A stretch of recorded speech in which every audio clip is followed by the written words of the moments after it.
ആകാശവാണി. നമസ്കാരം. വാർത്തകൾ വായിക്കുന്നത് സോഫിയ ഡാനിയൽ. പ്രധാന വാർത്തകൾ.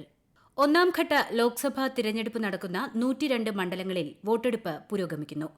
11 മണിവരെയുള്ള കണക്കുകൾ പ്രകാരം ലക്ഷദ്വീപിൽ 16.33%, തമിഴ്നാട്ടിൽ 23.72% പോളിംഗ് രേഖപ്പെടുത്തി. ലോക്സഭാ തിരഞ്ഞെടുപ്പിൽ സമ്മതിദായകർ വോട്ടവകാശം കൃത്യമായി വിനിയോഗിക്കണമെന്ന് അഭ്യർത്ഥിച്ച് മുഖ്യ തിരഞ്ഞെടുപ്പ് കമ്മീഷണർ രാജീവ് കുമാർ.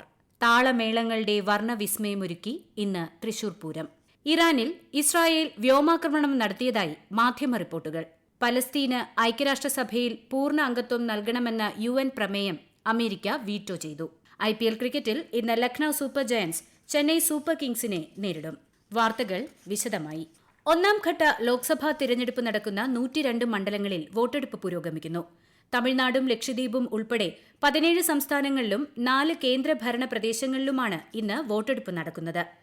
1625 സ്ഥാനാർത്ഥികൾ ജനവിധി തേടുന്ന ആദ്യഘട്ട തിരഞ്ഞെടുപ്പിൽ 16,63,00,000 വോട്ടർമാർ സമ്മതിദായക അവകാശം വിനിയോഗിക്കും. ഇതിൽ 36 ലക്ഷം പേർ കന്നി വോട്ടർമാരാണ്. 1,63,000 പോളിംഗ് ബൂത്തുകളാണ് ഒന്നാംഘട്ട വോട്ടെടുപ്പിനായി സജ്ജീകരിച്ചിരിക്കുന്നത്. 39 മണ്ഡലങ്ങൾ ഉള്ള തമിഴ്നാട്ടിലും ലക്ഷദ്വീപ്, പുതുച്ചേരി, ആൻഡമാൻ നിക്കോബാർ, ഉത്തരാഖണ്ഡ്, അരുണാചൽ പ്രദേശ്, മേഘാലയ, മിസോറാം, നാഗാലാന്റ്, സിക്കിം എന്നിവിടങ്ങളിലും ഇന്ന് ഒറ്റഘട്ടമായി വോട്ടെടുപ്പ് പൂർത്തിയാവും. രാജസ്ഥാനിലെ 12 മണ്ഡലങ്ങളിലും ഉത്തർപ്രദേശിലെ 8ഉം മധ്യപ്രദേശിലെ 6ഉം അസം, മഹാരാഷ്ട്ര സംസ്ഥാനങ്ങളിലെ 5 വീതം സീറ്റുകളിലും വോട്ടെടുപ്പ് പുരോഗമിക്കുകയാണ്. ബീഹാറിൽ 4ഉം പശ്ചിമബംഗാളിൽ 3ഉം മണിപ്പൂരിൽ 2ഉം ഛത്തീസ്ഗഡിലെയും ത്രിപുരയിലെയും ജമ്മുകശ്മീരിലെയും ഓരോ സീറ്റിലും സമ്മതിദായകർ ഇന്ന് വിധിയെഴുതും. 7 ഘട്ടമായി നടക്കുന്ന ലോക്സഭാ തെരഞ്ഞെടുപ്പിൽ ഏറ്റവും അധികം മണ്ഡലങ്ങളിൽ തെരഞ്ഞെടുപ്പ് നടക്കുന്നതും ഒന്നാം ഘട്ടത്തിലാണ്. കേന്ദ്രമന്ത്രിമാരായ ജിതേന്ദ്ര സിംഗ്, നിതിൻ ഗഡ്കരി, കിരൺ റിജിജു, ഭൂപേന്ദ്ര യാദവ്, അർജുൻ റാം മേഘ്വാൾ, എൽ മുരുകൻ, മുൻ തെലങ്കാന ഗവർണർ തമിഴിസൈ സൌന്ദരരാജൻ, തമിഴ്നാട് മുൻ മുഖ്യമന്ത്രി ഒ പനീർസെൽവം, കോൺഗ്രസ് നേതാക്കളായ കാർത്തി ചിദംബരം, മാണിക്കം ടാഗോർ, നകുൽ നാഥ്, BJP തമിഴ്നാട് അധ്യക്ഷൻ കെ അണ്ണാമലൈ, DMK നേതാക്കളായ ദയാനിധി മാരൻ, കനിമൊഴി കരുണാനിധി തുടങ്ങിയവർ ഇന്ന് ജനവിധി തേടുന്ന സ്ഥാനാർത്ഥികളിൽ ഉൾപ്പെടുന്നു. അരുണാചൽ പ്രദേശ്, സിക്കിം നിയമസഭകളിലേക്കുള്ള വോട്ടെടുപ്പും പുരോഗമിക്കുകയാണ്. ലക്ഷദ്വീപിൽ വോട്ടെടുപ്പ് പുരോഗമിക്കുന്നു. 11 മണിവരെയുള്ള കണക്കുകൾ പ്രകാരം 16.33% പേർ വോട്ട് രേഖപ്പെടുത്തി.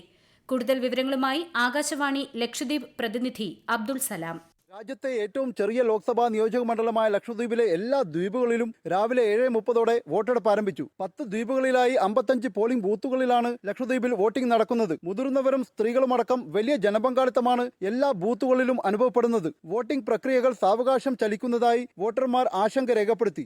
NCP ശരത് പവാർ പക്ഷ സ്ഥാനാർത്ഥി PP Muhammad Faisal, Indian National Congress സ്ഥാനാർത്ഥി അഡ്വക്കേറ്റ് ഹംദുള്ള സയ്യിദ് എന്നിവർ അന്ത്രോത്ത് ദ്വീപിൽ വോട്ട് രേഖപ്പെടുത്തി. NCP അജിത് പവാർ പക്ഷ സ്ഥാനാർത്ഥി TP യൂസഫ് കടമത്ത് ദ്വീപിലും സ്വതന്ത്ര സ്ഥാനാർത്ഥി കെ കോയ മിനിക്കോയ് ദ്വീപിലും വോട്ട് രേഖപ്പെടുത്തി. അന്തിമ വോട്ടർ പട്ടിക പ്രകാരം 29,278 പുരുഷന്മാരും 28,506 സ്ത്രീകളും ഉൾപ്പെടെ ആകെ 57,784 വോട്ടർമാരാണ് ലക്ഷദ്വീപിൽ സമ്മതിദാനം രേഖപ്പെടുത്താനായിട്ടുള്ളത്. 4 സ്ഥാനാർത്ഥികളാണ് ലക്ഷദ്വീപിൽ മത്സരരംഗത്തുള്ളത്. 10 ദ്വീപുകളിലെ 55 പോളിംഗ് ബൂത്തുകളിലുമായി ആവശ്യാനുസരണം ജീവനക്കാരെ വിന്യസിച്ചതായി ലക്ഷദ്വീപ് റിട്ടേണിംഗ് ഓഫീസർ അർജുൻ മോഹൻ അറിയിച്ചു. തമിഴ്നാട്ടിൽ രാവിലെ 11 മണിവരെയുള്ള കണക്കുകൾ പ്രകാരം 23.72% വോട്ടർമാരാണ് സമ്മതിദാനാവകാശം വിനിയോഗിച്ചത്. ആൻഡമാനിൽ 21.82%, അരുണാചലിൽ 18.03%, അസമിൽ 27.22%, ഛത്തീസ്ഗഡിൽ 28.12%മാണ് 11 മണിവരെയുള്ള പോളിംഗ്. ജമ്മുകശ്മീരിൽ 22.6% പേരും മധ്യപ്രദേശിൽ 30.46%, മഹാരാഷ്ട്രയിൽ 19.17%, മണിപ്പൂരിൽ 27.64% പോളിംഗ് രേഖപ്പെടുത്തി. മേഘാലയയിൽ 31.65%, മിസോറാമിൽ 25.94%, നാഗാലാൻഡിൽ 22.5%, പുതുച്ചേരിയിൽ 27.63% പേർ വോട്ട് രേഖപ്പെടുത്തി. ലോക്സഭാ തെരഞ്ഞെടുപ്പിൽ സമ്മതിദായകർ വോട്ടവകാശം കൃത്യമായി വിനിയോഗിക്കണമെന്ന് മുഖ്യ തെരഞ്ഞെടുപ്പ് കമ്മീഷണർ രാജീവ് കുമാർ. ആദ്യഘട്ട വോട്ടെടുപ്പ് നടക്കുന്ന മണ്ഡലങ്ങളിലെ എല്ലാ വോട്ടർമാരെയും പോളിംഗ് ബൂത്തിലേക്ക് സ്വാഗതം ചെയ്യുന്നതായും അദ്ദേഹം പറഞ്ഞു. തിരഞ്ഞെടുപ്പ് സുഗമമാക്കുന്നതിനായി വലിയ രീതിയിലുള്ള സുരക്ഷാ സന്നാഹങ്ങളാണ് ഒരുക്കിയിരിക്കുന്നത്. മണിപ്പൂരിൽ വീട് വിട്ട് ക്യാമ്പുകളിൽ കഴിയുന്ന വോട്ടർമാർക്കായി പ്രത്യേക സംവിധാനം ഒരുക്കിയതായും അദ്ദേഹം അറിയിച്ചു. ഉത്തർപ്രദേശിലെ അംരോഹയിൽ തെരഞ്ഞെടുപ്പ് പ്രചാരണ റാലിയിൽ പ്രധാനമന്ത്രിയും മുതിർന്ന ബിജെപി നേതാവുമായ നരേന്ദ്രമോദി പങ്കെടുത്തു. കേന്ദ്ര സർക്കാരിന്റെ കഴിഞ്ഞ 10 വർഷത്തെ പ്രവർത്തനം വിലയിരുത്തി ഉത്തർപ്രദേശിലെ ജനങ്ങൾ ഇത്തവണയും ജനസേവനത്തിന് വോട്ട് രേഖപ്പെടുത്തുമെന്ന് പ്രതീക്ഷിക്കുന്നതായി അദ്ദേഹം പറഞ്ഞു. മഹാരാഷ്ട്രയിലെ വാർധയിലും തലേഗാവിലും നടക്കുന്ന റാലികളിലും പ്രധാനമന്ത്രി ഇന്ന് പങ്കെടുക്കും. തിരുവനന്തപുരം ജില്ലയിലെ ലോക്സഭാ മണ്ഡലങ്ങളിലെ പോളിംഗ് കേന്ദ്രങ്ങളിൽ സജ്ജമാക്കുന്ന വോട്ടിംഗ് മെഷീനുകളിൽ തകരാർ എന്ന രീതിയിൽ അന്വേഷണം.com എന്ന ഓൺലൈൻ മാധ്യമത്തിൽ നൽകിയിരിക്കുന്ന വാർത്ത വ്യാജമെന്ന് ജില്ലാ തെരഞ്ഞെടുപ്പ് ഉദ്യോഗസ്ഥനായ ജില്ലാ കളക്ടർ അറിയിച്ചു. മോക്ക് പോളിംഗിൽ വിവിപാറ്റ് സ്ലിപ്പുകളിൽ ബിജെപിക്ക് കൂടുതൽ വോട്ടുകൾ ലഭിച്ചതായി കാണിക്കുന്നു എന്നാണ് വാർത്തയിൽ പറയുന്നത്. എന്നാൽ ഇത്തരത്തിലൊരു സംഭവം ജില്ലയിൽ എവിടെയും കണ്ടെത്തിയിട്ടില്ല എന്ന് ജില്ലാ കളക്ടർ വ്യക്തമാക്കി. തെറ്റായ വാർത്ത ചൂണ്ടിക്കാട്ടി മുഖ്യ തെരഞ്ഞെടുപ്പ് ഓഫീസർക്ക് ജില്ലാ കളക്ടർ പരാതി നൽകിയിട്ടുണ്ട്. പ്രസ്തുത വ്യാജ വാർത്ത പ്രചരിപ്പിച്ച ഓൺലൈൻ മാധ്യമത്തിനെതിരെ കർശന നടപടി സ്വീകരിക്കണമെന്നും പരാതിയിൽ പറയുന്നു. ഈ വാർത്തകൾ ആകാശവാണിയിൽ നിന്ന്. ആകാശവാണി വാർത്തകളും വാർത്താധിഷ്ഠിത പരിപാടികളും all India radio news Thiruvananthapuram എന്ന യൂട്യൂബ് ചാനലിൽ ലഭ്യമാണ്. കൂടുതൽ വാർത്തകൾക്കായി all India radio news Thiruvananthapuram എന്ന ഫേസ്ബുക്ക് പേജും @ARnews_TVM എന്ന എക്സ് ഹാൻഡിലും സന്ദർശിക്കാം. ഇന്ത്യൻ നാവികസേനയുടെ പുതിയ മേധാവിയായി vice chief of naval staff vice admiral Dinesh K ത്രിപാഠിയെ നിയമിച്ചു. നാവികസേനാ മേധാവി അഡ്മിറൽ ആർ ഹരികുമാർ ഈ മാസം വിരമിക്കുന്ന സാഹചര്യത്തിലാണ് നിയമനം. പശ്ചിമ നാവിക കമാൻഡിലെ flag officer, commanding in chief തുടങ്ങി വിവിധ പദവികളിൽ അദ്ദേഹം സേവനമനുഷ്ഠിച്ചിട്ടുണ്ട്. ഇറാനിൽ ഇസ്രായേൽ ഡ്രോൺ മിസൈൽ ആക്രമണം നടത്തിയതായി മാധ്യമ റിപ്പോർട്ടുകൾ. ഇസ്ഫഹാനിലെ വിമാനത്താവളത്തിൽ സ്ഫോടനം നടന്നതായി ഇറാൻ വാർത്താ ഏജൻസി റിപ്പോർട്ട് ചെയ്തു. ഇറാന്റെ ഇസ്രായേൽ ആക്രമണത്തിന്റെ മറുപടിയായാണ് ഇസ്രായേൽ നടപടിയെന്ന് വിവിധ മാധ്യമങ്ങൾ റിപ്പോർട്ട് ചെയ്തിട്ടുണ്ട്.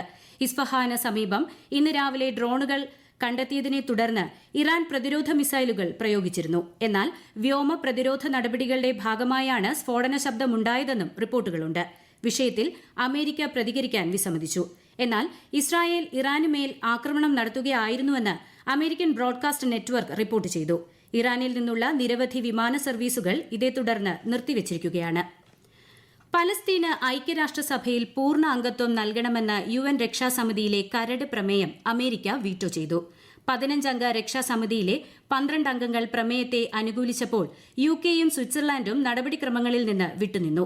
പലസ്തീന് രാഷ്ട്രപദവി നൽകുന്നതിനുള്ള എതിർപ്പല്ല തീരുമാനത്തിന് പിന്നിലെന്നും ഇത് നേരിട്ടുള്ള ചർച്ചകളിലൂടെ വേണമെന്ന നിലപാടാണ് അമേരിക്കയ്ക്കെന്നും US ഡെപ്യൂട്ടി അംബാസിഡർ പറഞ്ഞു. അമേരിക്കൻ തീരുമാനത്തെ ഇസ്രായേൽ അഭിനന്ദിച്ചു. US വീറ്റോയെ വിമർശിച്ച് Palestinian authority president Mahmoud Abbas ഇത് അധാർമികവും അന്താരാഷ്ട്ര സമൂഹത്തിന്റെ താൽപര്യത്തിന് വിരുദ്ധവുമാണെന്ന് പ്രതികരിച്ചു. താളമേളങ്ങളുടെ വർണ്ണവിസ്മയമൊരുക്കി ഇന്ന് തൃശൂർ പൂരം. കത്തുന്ന വേനൽ ചൂടിലും ജനലക്ഷങ്ങളാണ് തൃശൂവപ്പേരുവിന്റെ മണ്ണിലേക്ക് ഒഴുകിയെത്തിക്കൊണ്ടിരിക്കുന്നത്. പഞ്ചവാദ്യ ലഹരിയിൽ മഠത്തിൽ വരവാണിപ്പോൾ നാദവിസ്മയം തീർത്തുകൊണ്ടിരിക്കുന്നത്. പഞ്ചവാദ്യത്തിന്റെ കുഴൽവിളികൾ മേളപ്രേമികളുടെ മനം കുളിർക്കുന്ന അനുഭവമായി മഠത്തിൽ വരവ് മാറി.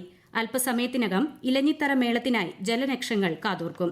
പ്രധാന ചടങ്ങായ കുടമാറ്റം അരങ്ങേറുക വൈകിട്ട് 5:30 IPL ക്രിക്കറ്റിൽ ഇന്ന് Lucknow super Giants Chennai super കിങ്സിനെ നേരിടും. രാത്രി 7:30 ഏകന സ്പോർട്സ് സിറ്റി സ്റ്റേഡിയത്തിലാണ് മത്സരം. പോയിന്റ് പട്ടികയിൽ ചെന്നൈ 3-ാം സ്ഥാനത്തും ലക്നൌ 5-ാമതുമാണ്. ഇന്നലെ നടന്ന മത്സരത്തിൽ പഞ്ചാബ് കിങ്സിനെതിരെ മുംബൈ ഇന്ത്യൻസ് 9 റൺസിന്റെ വിജയം നേടി. ISL ഫുട്ബോളിൽ ഇന്ന് കേരള ബ്ലാസ്റ്റേഴ്സ് ഒഡീഷ FCയെ നേരിടും. ഭുവനേശ്വറിലെ കലിംഗ സ്റ്റേഡിയത്തിൽ ഇന്ന് രാത്രി 7:30 ആദ്യ നോക്കൌട്ട് മത്സരം. ഇന്ന് ജയിക്കുന്നവർ സെമിഫൈനലിന് യോഗ്യത നേടും. പ്രധാന വാർത്തകൾ വീണ്ടും. 1ാംഘട്ട ലോക്സഭാ തെരഞ്ഞെടുപ്പ് നടക്കുന്ന 102 മണ്ഡലങ്ങളിൽ വോട്ടെടുപ്പ് പുരോഗമിക്കുന്നു. 11 മണിവരെയുള്ള കണക്കുകൾ പ്രകാരം ലക്ഷദ്വീപിൽ 16.33%, തമിഴ്നാട്ടിൽ 23.72% പോളിംഗ് രേഖപ്പെടുത്തി. ലോക്സഭാ തെരഞ്ഞെടുപ്പിൽ സമ്മതിദായകർ വോട്ടവകാശം കൃത്യമായി വിനിയോഗിക്കണമെന്ന് അഭ്യർത്ഥിച്ച് മുഖ്യ തെരഞ്ഞെടുപ്പ് കമ്മീഷണർ.